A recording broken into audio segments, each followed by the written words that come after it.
ማሽን መከራየት ወይም ማስመጣት ይፈልጋሉ?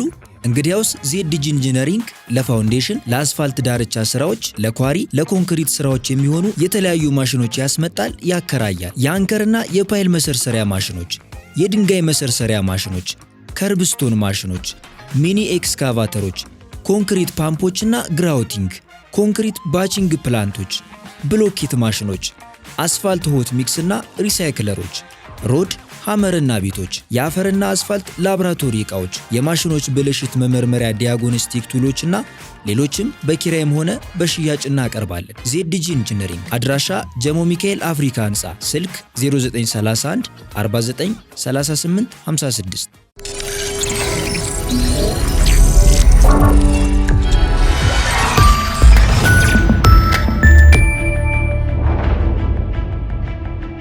ጤና ይስጥልኝ። ይህ አዋዜ ነው። የሰዓቱን ዋና ዋና ጉዳዮች እንመለከታለን። በላይ በቀለ ነኝ። በማዕከላዊ ዩክሬን በአንድ ትልቅ የገበያ ማዕከል በተፈጸመ የሩሲያ ድሮን ጥቃት ቢያንስ 16 ሰዎች ሲገደሉ ከ130 በላይ መቁሰላቸው ተነገረ። የአካባቢው ባለሥልጣናት እንደገለጹት በርካታ ሰዎች በፍርስራሽ ስር ተቀብረው ይገኛሉ። የዩክሬን ፕሬዝዳንት ቭላዲሚር ዜሌንስኪ በትውልድ ከተማቸው ላይ የተፈጸመውን ይህንን ጥቃት ፍጹም የጭካኔና አስነዋሪ ሲሉ ኮንነውታል። ጥቃቱ በሁለት ዙር የተካሄደ ሲሆን ሁለተኛው የድሮን ጥቃት መጀመሪያው ጥቃት በደረሰበት ስፍራ ሰዎችን ለመታደግ የተሰማሩ የድንገተኛ አደጋ ሰራተኞችን ኢላማ ያደረገ ነበር ብለዋል። የሩሲያ ወታደራዊ እዝ በጉዳዩ ላይ እስካሁን የሰጠው አስተያየት የለም። በአሁኑ ወቅት 2 ሕፃናትን ጨምሮ 9 ሰዎች የጠፉ ሲሆን ከቆሰሉት 130 ሰዎች መካከል 29ኙ በከባድ ሁኔታ ላይ በመሆናቸው የሟቾች ቁጥር ሊጨምር እንደሚችል ስጋት አለ። የጠፉትን ፍለጋ ከተለያዩ 4 የዩክሬን ክልሎች የተወጣጡ የአደጋ ጊዜ ሰራተኞች ወደ ስፍራው በፍጥነት ተሰማርተዋል። ባለሥልጣናት የሩሲያ ድሮኖች እጅግ ዝቅተኛ በሆነ ከፍታም እየበረሩ ጥቃት መፈጸማቸውን ገልጸው ጥቃት አድራሾቹን አራዊት ሲሉ ጠርተዋቸዋል። ለስልክ ጥሪዎች ምላሽ የማይሰጡ የጠፉ ሰዎች መኖራቸውን አክለዋል። ይህ በእንዲህ እንዳለ በሌሎች የዩክሬን አካባቢዎችም ጥቃቶች ቀጥለዋል። በደቡባዊ ማይኮላይቭ ክልል 3 ሕፃናትን ጨምሮ 4 ሰዎች፣ በሰሜን ምስራቅ ካርኪቭ 2 እንዲሁም በዛፖሬዥያ ከተማ በአንድ ታክሲ አቅራቢያ ድሮን ፈንድቶ 3 ሰዎች ቆስለዋል። ይሄ ጥቃት የተፈጸመው በዋና ከተማ ኪቭ ላይ በደረሰ መጠነ ሰፊ የሚሳኤልና የድሮን ጥቃት 17 ሰዎች ተገድለው ከ40 በላይ በቆሰሉ ማግስት ነው። በኪቭ በደረሰው ጥቃት የመኖሪያ ሕንፃዎች፣ የመጋዘን ማከማቻዎች፣ የሕፃናት ሆስፒታልና ትምህርት ቤት መውደማቸው ይታወሳል። በሌላ በኩል የዩክሬን ጦር በሩሲያ እምብርት በሚገኙ የነዳጅ ማጣሪያዎችና ወታደራዊ አየር ማረፊያዎች ላይ ጥቃት መፈጸሙን አስታውቋል። ዩክሬን በሩሲያ የኃይል ተቋማትና በትልቁ የኦንላይን የገበያ ድርጅት ዋይልድ ቤሪስ መጋዘኖች ላይ የምታደርሰውን ጥቃት ያጠናከረች ሲሆን እነዚህ ተቋማት ለሩሲያ የጦርነት ፈንድ ምንጭ በመሆናቸው ሕጋዊ የጥቃት ኢላማዎቻችን ናቸው ስትል ትሟገታለች። የሩሲያ ፕሬዝዳንት ቭላዲሚር ፑቲን በየካቲት 2022 ሙሉ ወረራ ከፈጸሙ ወዲህ በአሁኑ ወቅት ሞስኮ የዩክሬንን 1/5 የደቡብ ምስራቅ ክፍል ተቆጣጥራ ትገኛለች። የአውሮፓ ህብረትና የተለያዩ ሀገራት መሪዎች በገበያ ማዕከሉ ላይ የተፈጸመውን ጥቃት አጥብቀው እያወገዙ ናቸው።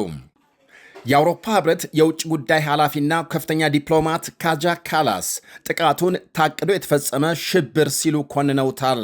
ሞስኮ የዩክሬን ከተሞችን ለመኖሪያነት የማይመቹ ለማድረግ እየሰራች ነው ብለዋል።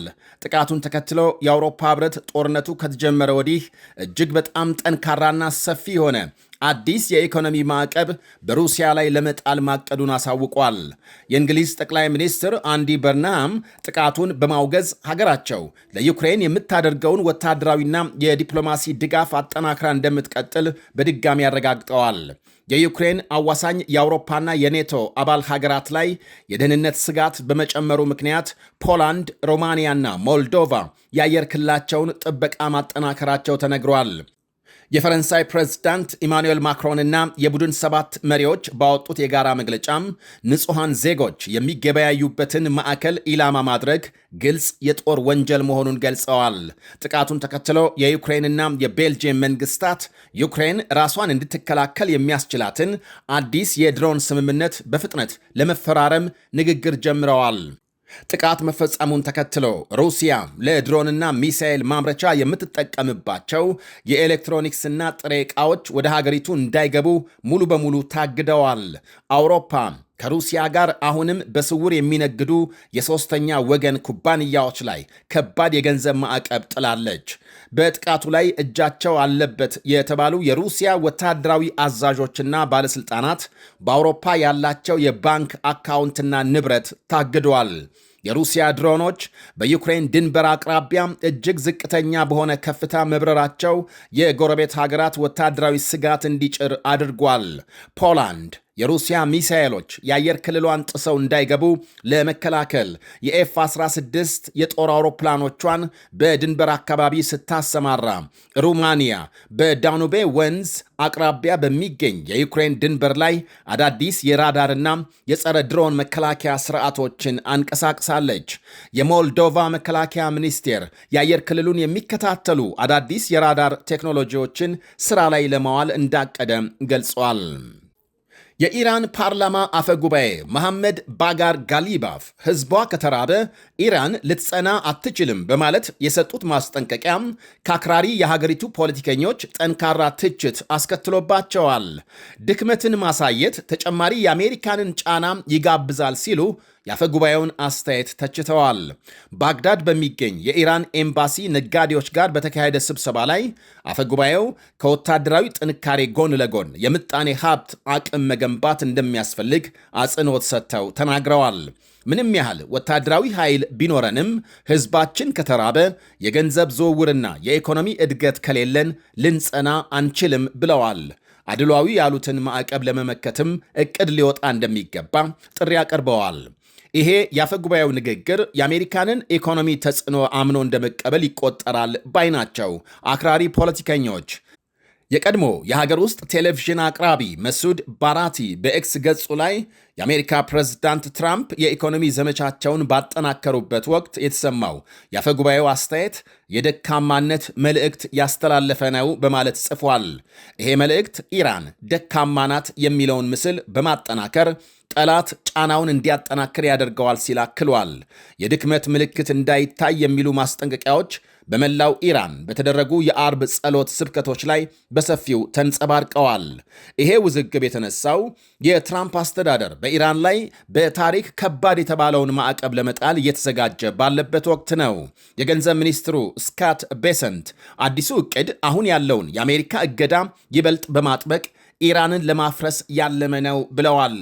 ቤሰንት አሜሪካ በዓለም ታሪክ ታይቶ የማይታወቅ የተቀናጀ የኢኮኖሚ ማግለል ለመፍጠር እየሰራች መሆኑንና ቻይናን ጨምሮ ሌሎች አጋር ሀገራት ዘመቻውን እንዲቀላቀሉ ግፊት እንደምታደርግ ተናግረዋል።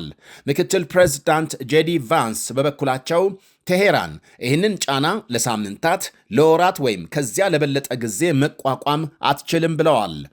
የኢራን የውጭ ጉዳይ ሚኒስቴር የተጣለውን ሰፊ የኢኮኖሚና የንግድ ማዕቀብ አውግዟል።